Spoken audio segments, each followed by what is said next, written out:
નાકામના ફરિયાદી સાથે તારીખ 29/7/2023 થી તારીખ 3/8/2023 દરમિયાન આ ઘટના બની હતી। આરોપીઓએ ફરિયાદીના વોટ્સએપ નંબર પરથી સંપર્ક કરી પોતાની ઓળખ દિલ્હીની કિક સ્ટાર્ટર લિમિટેડની માયા તરીકે આપી હતી। આ ઉપરાંત ટેલિગ્રામ પર લિંક મોકલી વાતચીત કરવામાં આવતી હતી।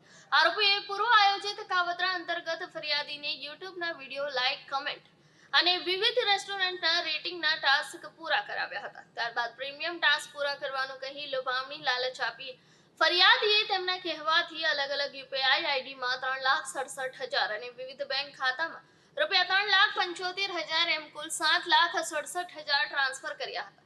ફરિયાદીને વિશ્વાસમાં લેવા આરોપીઓએ ટુકડે કરી માત્ર 10,150 પરત કર્યા હતા। બાકીના ₹7,56,850 પરત ન આપતા ફરિયાદીએ છેતરપિંડીનો અહેસાસ થતા તારીખ 18/9/2023 રોજ સાયબર પોલીસમાં ફરિયાદ નોંધાવી હતી। આ કેસની તપાસ દરમિયાન અગાઉ સુરત અને અમદાવાદમાંથી કુલ 6 આરોપીઓની ધરપકડ કરવામાં આવી ચૂકી છે। સાયબર ક્રાઇમ ટીમે ટેકનિકલ વર્કઆઉટના આધારે નાસ્તા આરોપી સંજય મહેન્દ્રભાઈ પટેલને અમદાવાદ ખાતેથી ઝડપી પાડી કાયદેસરની કાર્યવાહી હાથ ધરી છે।